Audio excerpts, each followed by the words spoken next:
மகிழ்ச்சி. ஆனா தொடர்ந்து நான் இப்ப மருதமலை கோயிலுக்கு தான் போயிட்டு வரேன். ஆனா தமிழகத்துல தொடர்ந்து இந்து மத நம்பிக்கை மிக மிக மிக புண்படுத்தப்படுகிறது என்பதற்கு ஒன்று, பினராயி விஜயன் பெரியார் விஜயனாக மாறி ஸ்டாலினை உலக ஐயப்ப பக்தர்களின் மாநாட்டிற்கு கூப்பிட்டு இருக்கிறார். ஸ்டாலின் இங்க நாம இந்து நிகழ்வுகளுக்கு எதுலுக்குமே வந்தது கிடையாது. கோயில் கும்பாபிஷேகத்துக்கு போனது கிடையாது. தமிழ்நாட்டுல 35,000 கோயிலுக்கு மேல இருக்கு, ஒரு கோயிலுக்கும் போனது கிடையாது. ஆனா அங்க ஐயப்ப பக்தர்களின் கூட்டத்திற்கு பினராயி விஜயன் கூப்பிட்டாருன்றதுக்காக போறாருன்னா அப்ப இது என்ன நம்பிக்கை? எனக்கு அதுல நம்பிக்கை இல்ல அப்படின்னு சொல்ல வேண்டியது தானே. ஆனா உங்களுக்கு ஓட்டுன்னு வரும்பொழுது ஸ்டாலின் அவரோட மகன் சனாதனத்தை ஒழிப்பேன் அப்படின்னு இந்து தர்மத்திற்கு எதிராக பேசினாரு. அதையும் அவர் கண்டிக்கல. தொடர்ந்து இந்து தர்மத்திற்கு எதிராக யார் யாரெல்லாம் பேசிருக்காங்களோ கண்டிக்கல. ஆனா எப்படி எந்த தார்மீக உரிமையில் அவர் ஐயப்ப மாநாடுக்கு போவாருன்னு நான் கேக்குறேன். அதனால இது உண்மையிலேயே இந்துக்களின் மன உணர்வை, மத உணர்வை உதாசீனப்படுத்துவது. எல்லாத்துக்கும் மேல இப்ப வன்னி அரசு ஒரு பேச்சு பேசியிருக்கிறார். நான் கடுமையான எனது கண்டனத்தை நான் தெரிவிக்கிறேன். எல்லா இந்து தர்மத்தை போற்றுகின்ற எல்லா மக்களின் சார்பாக நானும் அந்த இந்து தர்மத்தை மிக மிக தீவிரமாக போற்றும் பக்தை என்ற வகையில, அதுக்காக நான் மத்த மதத்தை என்னைக்குமே உதாசீனப்படுத்துறது கிடையாது. ஆனா பிராமணர்களுக்காக ஒரு பழங்குடியினரை கொன்னார் அப்படின்னு ஒரு ஸ்டேட்மெண்ட் சொல்லி ஏதோ பக்கத்துல இருந்து பார்த்தாரு. நீ என்னன்னு கேட்டாராம். உடனே அவன் ஏதோ சொன்னாராம். உடனே ஒரு பழங்குடியினர் உன்னை நான் கொன்னுவேன், உள்ள ரத்தம் அவங்க மேல படணும், நான் கொல்றேன்னு கொன்னாராம். இவர் பக்கத்துல இருந்து பார்த்தாரு. அப்ப இப்ப ராமனை இல்லைன்னு சொல்லிட்டு இருந்தீங்கல்ல, இப்ப ராமன் நம்புறீங்க. ஆனா அந்த ராமன் சபரிக்கு பழம் கொடுத்த பழத்தை பழங்குடி பெண்ணவ வானர இயக்கத்தை சேர்ந்த அனுமனுக்கு கூட இருந்தாரு, விபீஷணனுக்கு உதவி செஞ்சாரு. ஆக நீங்க என்ன பேசுறீங்க? ஆக ஒரு சமதர்ம தர்மத்தை உடையவன் ராமன், சமூக நீதியை காப்பாற்றிய தலைவன் ராமன். இன்னைக்கு அவரை பத்தி பேசுற தார்மீக உரிமையில நான் கேக்குறேன். ஆணவ கொலைகளை தடுக்க துப்பில்ல உங்களுக்கு. ஸ்டாலின் அரசுக்கு ஆணவ கொலைகளை தடுக்க துப்பில்ல. அதை வச்சுக்கிட்டு நீங்க ஆணவ கொலையை தடுக்க முடியாதது காரணம், ஆணவ கொலைக்கு காரணம் சனாதன தர்மமா ராமனா? நீங்க உங்க ஆட்சி அது சட்டம் ஏன் கொண்டு வரல? சட்டம் கொண்டு வர்றதுக்கு ராஜஸ்தான்ல சட்டம் இருக்கு, யூபி ஹரியானால என்ன சட்டம் இருக்கு தெரியுமா? ஆணவ கொலை நடந்ததுன்னா ஃபாஸ்ட் கோர்ட் ஸ்பெஷலா அதை இன்வெஸ்டிகேட் பண்ணணும்ன்ற சட்டம் இருக்கு. ஆனா நீங்க ஆளுகின்ற ஒரு மாநிலத்துல அங்க இளைஞர்கள் கொலை செய்யப்படுகிறார்கள். அங்க போய் கூட பார்க்க உங்களால முடியாது. ஆனா ஆணவ கொலைக்கு ராமன் காரணம், இந்து தர்ம காரணம்னு என்ன ஆணவத்தோடு பேசுகிறீர்கள்? ஒரு ஓட்டு கூட இந்த இந்தி கூட்டணிக்கு விழக்கூடாதுன்னு நான் சொல்றேன். ராமனை கும்பிடுபவர்கள், இந்து தர்மத்தை போற்றுபவர்கள் ஒரு ஓட்டு கூட விழக்கூடாதுன்னு நான் சொல்றேன். நான் கோரிக்கையாகவே வைக்கிறேங்க. சும்மா இந்து மதத்தை போட்டு பிராமணர்களுக்காக ராமன் பழங்குடியினரை கொன்னாருன்னு சொன்னா என்ன பேசுறீங்க நீங்க சொல்ற? ஆக இது மிக மிக மோசமான ஒரு கருத்து. ஆணவ கொலை தடுக்கிறதுக்கு உங்க ஸ்டாலின் போய் போராட்டம் நடத்துங்க. கூட்டணிக்காக கூல கும்பிடு போட்டுட்டு உட்கார்ந்து இருக்காதுங்க. ஆக கூட்டணிக்காக எதை வேணாலும் செய்வேன், ஆனா ராமனை நான் நிந்திப்பேன்னா ஸ்டாலின் போய் போராட்டம் நடத்துங்க. ஆணவ கொலை ஏன் நடக்குது? முற்றிலுமாக ஆணவ கொலை நடப்பதற்கு இந்த மாநில அரசின் அஜாக்கிரதை தான் காரணம், சட்ட ஒழுங்குதான் காரணம், ஆணவ கொலைக்கு ஸ்டாலின் அரசு தான் காரணம். இதை அழுத்தி சொல்லுவேன். என்னைக்கோ உள்ள ராமன் காரணமா, ஸ்டாலின் காரணம் இல்லையா? அதனால இது பொறுத்து கொள்ள முடியாத ஒன்று என்பதை நான் அழுத்தமாக பதிவு செய்கிறேன். சமூக நீதி காத்தார். நீங்க ராமாயணத்தை முழுசா படிங்க, அவ்வளவு சீக்கிரம் அது நீங்க படிங்கப்பா. நான் குடுக்கறேன் ஒரே நிமிஷத்துல சொல்றேன். ராமன் நான் நீங்க சொல்லி கேட்க வேண்டிய ராமாங்க நான் சொல்றேங்க. ராமன் சமூக நான் உங்கள்ட்ட சொன்னேன், சபரிட்ட பழத்தை வாங்கி சாப்பிட்டாருங்க, பழங்குடி பெண். அதே மாதிரி அனுமன் ஒரு வானரை ஒரு ராமாயணம் தம்பிங்க, நாளைக்கு இந்த தம்பிக்கு ஒரு ராமாயண புக்கு வாங்கி கொடுத்துருங்க. சும்மா 2 வார்த்தையில ராமனை படிக்க முடியாது. ராமனை முழுசா படிங்க. கண்ணதாசன் என்ன சொன்னார் தெரியுமா? நான் அண்ணாதுரைக்கும் கலைஞருக்கும் ராமனை பத்தி மோசமா பேசுறதுக்காக பாயிண்ட்ஸ் எடுக்கிறதுக்காக ராமாயணத்தை படிக்க ஆரம்பிச்ச. நான் நாத்திகனானவன் ராமனை படிக்க படிக்க ஆத்திக நான் மாறேன்னு சொன்னார். கண்ணதாசனே மாறும்போது உங்களுக்கு ஒரு ராமாயண புக்கை கொடுக்க சொல்றேன். இல்ல நாளைக்கு வன்னியரசுக்கு நம்ம எல்லாம் சேர்ந்து ஒரு ராமாயண புக்கை நீங்க தம்பி ரமேஷ் நாளைக்கு நீங்க வன்னியரசுக்கு கம்பராமாயணம், கம்பர் யாரு? பிராமின் கிடையாது. கம்பர் எழுதின ராமாயணத்தை எல்லாரும் வன்னியரசுக்கும் எல்லாத்துக்கும் பெரிய போராட்டம் நடத்துங்க நான் சொல்றேன். ராமனை எப்படி பேச முடியும்? ஆணவ கொலையை தடுக்க துப்பு இல்ல உங்களுக்கு. எல்லாரும் அந்த அந்த ரத்தத்துல நீங்க ஆட்சி நடத்தி கொண்டிருக்கிறீங்க. ராமனை போய் சொல்றாங்களாம். அதனால இனிமேலாம் எங்களால பொறுத்துக்கொள்ள முடியாதுங்க. உங்களுக்கு ஓட்டு வேணும்னா யார வேணும் நான் கேக்குறேன். நாங்க மற்ற மாநிலங்களிலும் சேர்ந்து ஆட்சி செய்கிறோம். அத்த மற்ற மாநிலங்களுக்கு அனுசரணையா பேசினா இந்திக்காரனுக்கு அனுசரணையா பேசுறேன்னு இன்னைக்கு எந்த விதத்துல பஞ்சாப் முதலமைச்சரை கூப்பிடுறீங்க? பஞ்சாப் முதலமைச்சரை ஏன் கூப்பிடுறீங்க? ஏன் நீங்க பீகார்ல ராகுல் காந்தியோட பாத யாத்திரை போய் கலந்துக்க போறீங்க? ஹிந்தி போடா தெரியாது போடான்னு பனியனை போட்டு போங்க நான் சொல்றேன். உதயநிதி ஸ்டாலின் ராகுலோட பீகார் பாத யாத்திரைக்கு போகும்போது வட இந்தியாவுக்கு போகும்போது ஹிந்தி தெரியாது போடா போட்டீங்கல்ல, போட்டுட்டு போங்க. அதனால சும்மா இப்ப எல்லாம் இப்ப உங்களுக்கு எல்லாருக்கும் அகில இந்திய இமேஜ் வேணும். நாங்க அகில இந்திய கட்சி எங்களுக்கான சகோதரர்கள் இன்னொரு மாநிலத்துல இருக்காங்க அவங்களுக்காக பேசினா உடனே இந்திக்கார கட்சி நீ தமிழுக்கு எதிரானவ இந்தி இசை எல்லாம் போடுங்க. ஆனா இன்னைக்கு கூட சொல்றேங்க, தமிழை நிலை நிறுத்துவது நாங்க தாங்க. மரியாதைக்குரிய பாரத முதலமைச்சர் சொல்றார் தமிழக முகமூடி போட்டு வர முடியாதான். சிபி ராதாகிருஷ்ணன் தமிழக முகமூடி அவங்களுக்கு வெக்கமா இல்ல? ஒரு தமிழனை எல்லா மாநிலத்தை சார்ந்தவர்களும் ஒப்புக்கொள்கிறார்கள், தமிழ்நாட்டுக்காரரை தவிர. இது எங்கேயாவது நடக்குமா?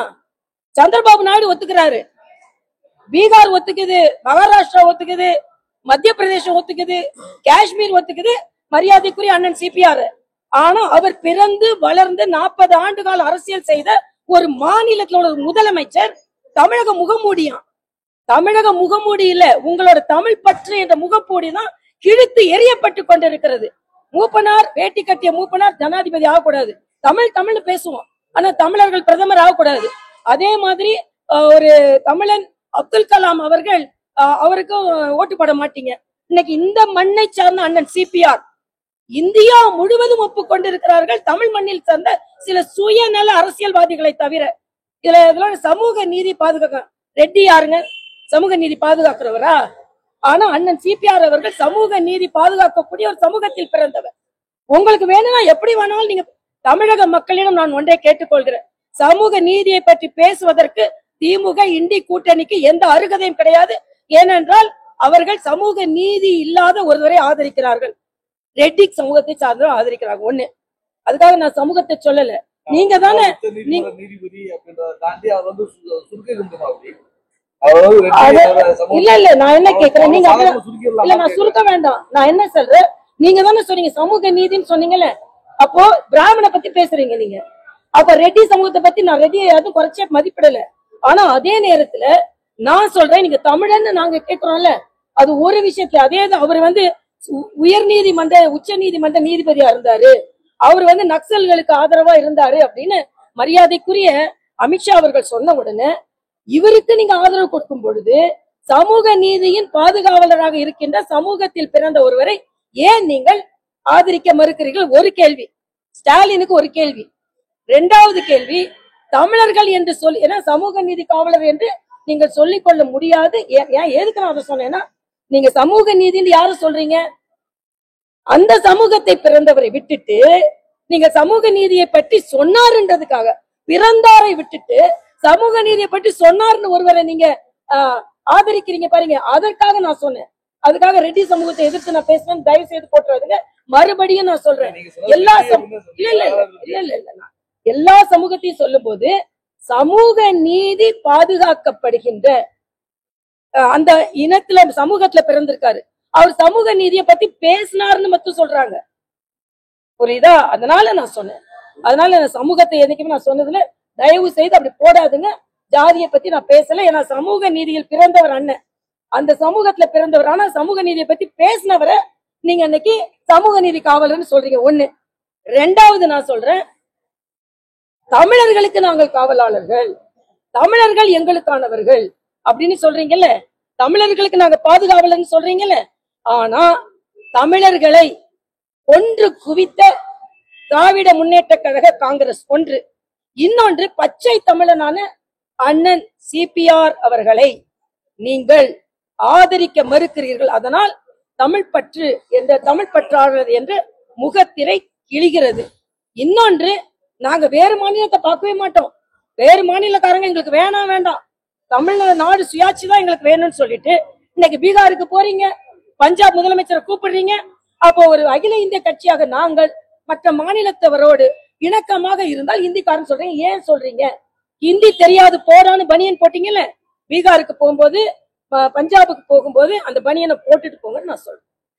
நீங்க பேசும்போது தமிழர் மொழிப்பற்றோட நீங்க அவரை ஆதரிக்க தகுதிட்டாங்கன்றத குற்றச்சாட்டா சொன்னீங்க. அப்படின்னா தெலுங்கு ஸ்பீக்கிங் இருக்கக்கூடிய அவர் இடத்துல வெங்காய நாயுடு மற்ற சந்திரபாபு நாயுடு உள்ளிட்டவங்களும் ஆதரிக்கிறவங்க அவங்களை பத்தி ஒரு நிமிஷம் அவங்களால நான் தமிழ்நாட்டுக்காரி, நான் தமிழ்நாட்டை பத்தி பேசுறேன். நான் தமிழ்நாட்டை பத்தி பேசுறேன். தமிழ்நாட்டை பத்தி பேசுறேன். தமிழ்நாட்டுக்காரரை ஏன் ஆதரிக்கலன்னு நான் கேக்குறேன். தமிழ்நாட்டுக்காரரை நான் ஏன் ஆதரிக்கலன்னு கேக்குறேன். ஏன்னா தமிழுக்கு நீங்க தானே பேசிட்டு இருக்கீங்க. அதே சந்திரபாபு நாயுடு என்ன சொன்னாருன்னா, இன்னொரு மொழியை பேசுறது தப்பு இல்ல அப்படின்னு அவர் சொன்னாரு. மும்மொழியை அவர் ஆதரிக்கிறாரு, நீங்க மும்மொழியை ஆதரிக்கல. அதனால நான் என்ன சொல்றேன்னா, நீங்க தமிழ் முகமூடி அணிந்து கொண்டு சிபிஆர் வருகிறாருன்னு என்ன அர்த்தங்க? நான் இந்த மண்ணுல இருந்து கேக்குறேங்க, தமிழ் முகமூடினா என்ன? தமிழர் கிடையாது அவரு? தமிழ் இல்லாத ஒரு முகமூடி போட்டு வர்றாரா? தமிழ் பற்று என்ற உங்க முகமூடி கிழித்து எறியப்படுகிறது என்பதுதான் எனது கருத்து. அதனால தெலுங்கு அப்படின்னு நம்ம மாநிலத்துல ஒருத்தர் நிக்கிறாரு, அது ஏன் ஆதரிக்கலன்னு கேக்குறோம். அவங்கவுங்களுக்கு ப்ரிஃபரன்ஸ் இருக்கும். ஆனா அதே சந்திரபாபு நாயுடும் சேர்ந்துதான் இந்த முடிவு எடுத்தார். நீங்க எப்ப மரியாதைக்குரிய சுதர்சன் ரெட்டி அறிவிக்கிறீங்க? எப்ப அறிவிக்கிறீங்க? முதலே அறிவிச்சிட்டீங்களா? ஆனா மரியாதைக்குரிய மோடி அவர்கள் அண்ணன் சிபிஆர் முதலே அறிவிச்சிட்டாரு. நீங்க அதுல ஒரு பாலிடிக்ஸ் பண்ணணும்னு இன்னைக்கு சுதர்சன் ரெட்டி அறிவிக்கல. ஏன் சிதம்பரத்தை அறிவிக்கல? ஏன் திருச்சி சிவாவை அறிவிக்கல? உங்களுக்கு தமிழ் வேட்பாளர் பொது வேட்பாளர் கிடையாதா? என்ன சொன்னாங்க? நான் என்ன சொல்றேன்னா, தமிழ் வேட்பாளர் அறிவிக்கிறதுக்கு மம்தா பானர்ஜி எதிர்ப்பு தெரிவித்தாங்களாம். அப்ப மம்தா பானர்ஜி எதிர்ப்பு தெரிவிச்சாங்கன்றதுக்காக தமிழ் வேட்பாளரை நீங்க தியாகம் செஞ்சிருவீங்க. இல்ல, எங்களுக்கு தமிழ் வேட்பாளர் தான் வேணும்னு ஏன் கேட்கல? சுதர்சன் ரெட்டி மேல நான் மரியாதை வச்சிருக்கிற மிக பிரம்மாண்டமான ஒரு நீதிபதி, அதுல எந்த மாற்று கருத்தும் இல்ல. இதே ஸ்டாலின் அவர்கள் திருச்சி சிவான் வந்தது இல்ல, மயில்சாமி அண்ணாதுரைன்னு வந்தது இல்ல, ஏன் சிதம்பரம்னு வந்தது இல்ல. கட்டாயம் ஒரு தமிழரை தேசிய ஜனநாயக கூட்டணி நிறுத்தி வைத்திருக்கிறது. இந்திய கூட்டணியும் தமிழரைத்தான் நிறுத்தி வைக்க வேண்டும் என்று ஏன் உங்களால் கூற முடியவில்லை? ஏன்னா நீங்க தானே தமிழ் வெறின்னு பேசுறீங்க. அதுக்காக நான் சொல்றேன். அதனால நீங்க தமிழரை நிக்க வைக்கல, தமிழரை ஆதரிக்கல. அதனால நிச்சயமாக ஸ்டாலின் அரசுக்கு இந்து மதத்தை பற்றி பேசுவதற்கோ, தமிழர்களை பற்றி பேசுவதற்கோ, சமூக நீதியை பற்றி பேசுவதற்கோ எந்த தார்மீக உரிமையும் இல்ல. விடுதலை சிறுத்தைகளை உங்க கூட்டணியில வச்சுக்கிட்டு இருந்தா இன்னும் ரொம்ப பிரமாதமா இருக்கும், அவ்வளவுதான். அதனாலதான் உங்க கூட்டணி விட்டு வெளியே போக மாட்டேன். ஏன்னா பாஜக உள்ள வந்துரும்னு விசிகா சொல்றாங்க. விசிகா உள்ள வச்சுக்கிட்டு இருந்தா நிச்சயமா பாஜக நிச்சயமா வெற்றி பெறுவோன்றதுல எந்த மாற்று கருத்தும் இல்ல. மிக மிக தவறான ஒரு நிகழ்வு நடந்து கொண்டிருக்கிறது. நான் இப்ப இத போட்டுங்க, நான் தாவேகாவை பத்தி பேசினேன்னு வச்சுக்கோங்க, இது எல்லாத்தையும் விட்டுட்டு பழைய புடிச்சு தாவேகாவை பத்தி பேசி முடிச்சாச்சு. நாங்க பிரச்சனையே இல்லை. இன்னைக்கு ஹாட் டாபிக் இதுதான். வன்னியரசு பேசுனதும் ஸ்டாலின் ஐயப்பா கோயிலுக்கு போறதும் ஐயப்ப மாநாடுக்கு போறதுதான். அதனால இப்ப நான் விஜய் பத்தி பேச மாட்டேன். அதை விட தீவிரமான பிரச்சனை நிறைய இருக்கு.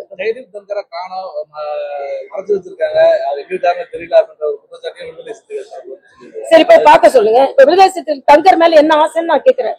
எத்தனை நாள் விடுதலை தங்கரை போய் தேடிக்கிட்டு இருந்தாங்க இவங்க? அது தெரியலன்னா தெரியாம இருந்துட்டு போட்டோம்.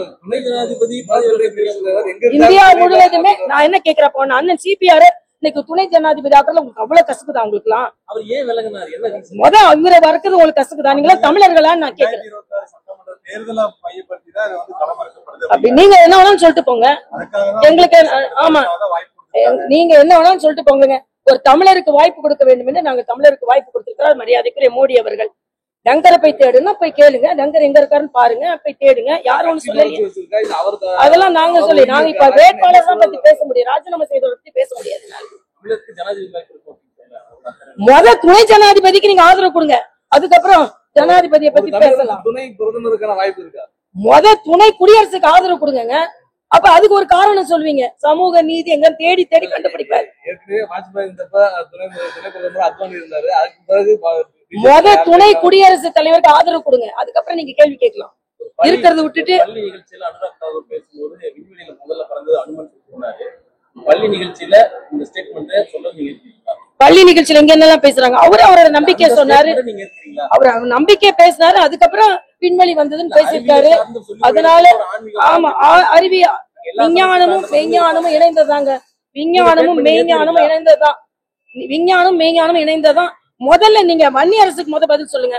அங்க அனுராக் தாக்கூருக்கு போயிட்டீங்க. அதான் ஸ்டாலினை நீ கள்ளக்குறிச்சியை பாரு, இல்ல நான் ராங்கநேரியில வர கொலைய பாருன்னா உடனே மணிப்பூரை பாரு, உத்தரப்பிரதேச பாரு, மத்திய பிரதேசத்தை பாரு. நேத்து ஒரு வரலட்சுமி செத்து கிடக்குறாங்க, அவங்கள போய் பாக்கல, நீ ஷாப்பிங் போறீங்க, சினிமா பாக்குறீங்க, என்னங்க நடக்குதுங்க?